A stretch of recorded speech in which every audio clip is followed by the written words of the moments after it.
네, 여러분 안녕하십니까. 7월 26일 금요일 아침 매일 성경 묵상 함께 나누겠습니다. 오늘은 예레미야 38장으로 넘어가서 1절에서 13절까지를 함께 보겠습니다. 밧단의 아들 스바다와 바소울의 아들 그다랴와 셀랴마의 아들 유갈과 말기야의 아들 바소울이 예레미야가 모든 백성이 이르는 말을 들은즉 이르기를 여호와께서 이와 같이 말씀하시되 이 성에 머무는 자는 칼과 기근과 전염병에 죽으리라. 그러나 갈대아인에게 항복하는 자는 살리니 그는 노량물을 얻은 같이 자기 목숨을 건지리라. 여호와께서 이와 같이 말씀하시니라. 이 성이 반드시 바벨론 왕의 군대의 손에 넘어가리니 그가 차지하리라 하셨다 하는지라. 아멘.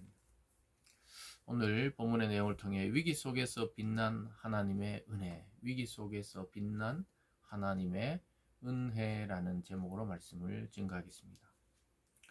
예레미야 여러 가지 일들 중에서 오늘 또 그 시위대 뜰에 갇혀 있을 때 이야기죠. 또 잡혀왔는데요. 또 잡혀와서 있는 상태에서 그냥 머물러 있었던 것이 아니라 하나님의 말씀을 바룩을 통해 또 사람들을 통해 강력하게 전하고 났을 때 그 고관들이 찾아와서 예레미야를 처형하라고 왕에게 부탁하는 그러한 모습을 보게 됩니다. 이 사람은 완전히 민족의 반역자고 나라를 팔아먹는 매국노다.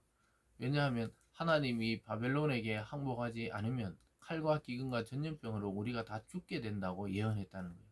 그래서 듣기 싫은 말을 했기 때문에 이들은 오늘 4명의 고관의 자녀들이 나오는데요. 그들을 통해 예레미야를 죽이려고 하는 것을 보게 됩니다. 4절로 가보면요. 이에 그 고관들이 왕께 아뢰되 이 사람이 백성의 평안을 구하지 아니하고 재난을 구하오니 청하건대 이 사람을 죽이소서. 그가 이같이 말하여 이 성에 남은 군사의 손과 모든 백성의 손을 약하게 하나이다. 그러니까 이 민족적으로 전쟁이 났을 때 아니 우리에게 평안을 빌어주고 힘을 내라 하고 용기를 내라 해야 이게 정상적인 선지자 아니냐 이렇게 말하면서 이는 오히려 우리 군대의 손과 백성의 손, 즉 이 마음을 약하게 하고 있다는 거예요. 바벨론에 그냥 항복하라고 이야기하고 또 재난이 온다고 이야기한다는 거예요. 그러니까 얼마나 이 고관들의 자녀들이니까 또 고관들이니까 자기들이 보기에 합당치 않았던 거예요. 이 나라가 망한다. 자기의 권세를 누리는 것들, 자기의 지위들이 다 사라지고 포로화되어 간다. 이렇게 생각하니까 자기들도 아마 끔찍했겠죠. 그래서 현실을 하나님의 말씀으로 현실을 봐야 되는데 자기 현실을 벗어나기 싫고 자기 현실을 유지하고 싶어서 오히려 하나님의 말씀을 무시하는 사람들의 모습을 보게 됩니다. 더 나아가서 참 하나님의 말씀을 전하는 자를 죽이려는 그러한 상소를 왕께 올리게 되죠. 근데 그 당시에 왕이었던 이 시드기야는 왔다 갔다 하는 사람이에요. 자기 줏대가 없어요. 그러니까 이렇게 말하죠. 거기 보면요. 5절입니다. 시드기야 왕이 이르되 보라 그가 너희 손 안에 있느니라 왕은 조금 더 너희를 거스릴 수 없느니라 하는지라. 참 놀랍게도 왕이 선지자를 죽이면 안 된다. 또 그리고 그가 아무리 개인적인 의견을 말하는 게 아니라 하나님의 말씀을 하기 때문에 아무리 너희들이 듣기 싫어도 들으라 이렇게 말하든지 아니면 그를 가만히 두라 하든지 해야 되는데 참 웃긴 일이죠. 왕이 조금도 너희를 거스릴 수 없다고 이야기해요. 그러니까 왕의 그 권위와 또 자기의 위신을 스스로 추락시키면서까지 그들의 편을 그냥 들어주는 거예요. 그럼 그들이 마음대로 합니다. 6절에 그들이 예레미야를 끌어다가 감옥들에 있는 왕의 아들 말기야의 구덩이에 던져 넣을 때 예레미야를 줄로 달아내렸는데 그 구덩이에는 물이 없고 진창뿐이므로 예레미야가 진창 속에 빠졌더라. 그래서 큰 구덩이가 있는데 거기 보면 진흙탕에 물은 없지만 완전히 그 뻘처럼 질퍽질퍽한 진창에 빠져 있는 것이죠. 그 얼마나 몸이 찝찝하고 답답한지 모르죠.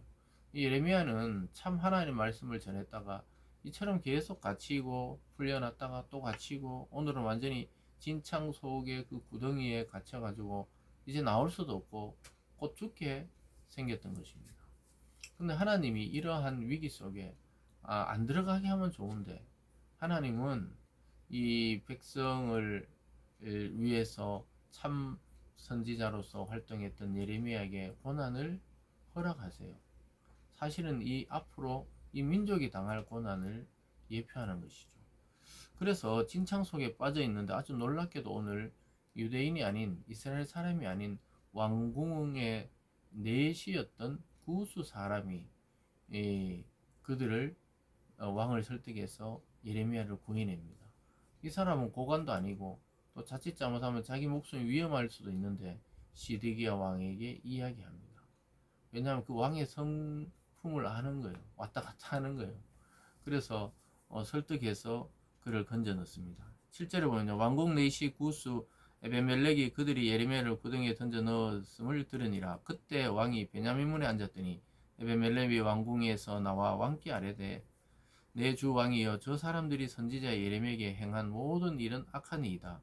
성중에 떡이 떨어졌거늘 그들이 그를 구덩이에 던져 넣었으니 그가 거기서 굶어 죽으리이다 하니. 어떻게 보면은 자기 나라 일도 아니고, 물론 왕궁의 내시로 잡혀왔지만 이 구스 사람 에벤멜렉은 아주 지혜와 총명이 뛰어난 사람입니다. 그래서 왕에게 가서 그 소식을 전해요. 예레미야라는 선지자가 왕이 마음대로 하라 하니까 이 사람들이 지금 진창 구덩이에 던져서 굶어 죽이려고 하고 있다.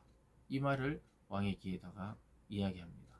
그러니까 자기가 나서지 않아도 될 일이지만 자기가 봤을 때 이거는 너무나 불의한 일이라는 것을 깨닫고 왕을 설득합니다.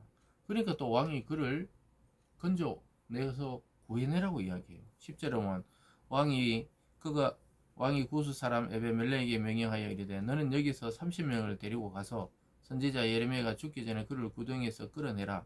에베멜렉이 사람들을 데리고 왕궁 곳간 밑방에 들어가서 거기에서 헝겊과 낡은 옷을 가져다 그것을 구덩이에 있는 예레미야에게 밧줄로 내리며 구스인 에베멜렉이 예레미야에게 이르되 당신은 이 헝겊과 낡은 옷을 당신의 겨드랑이에 대고 줄을 그 아래 대시오.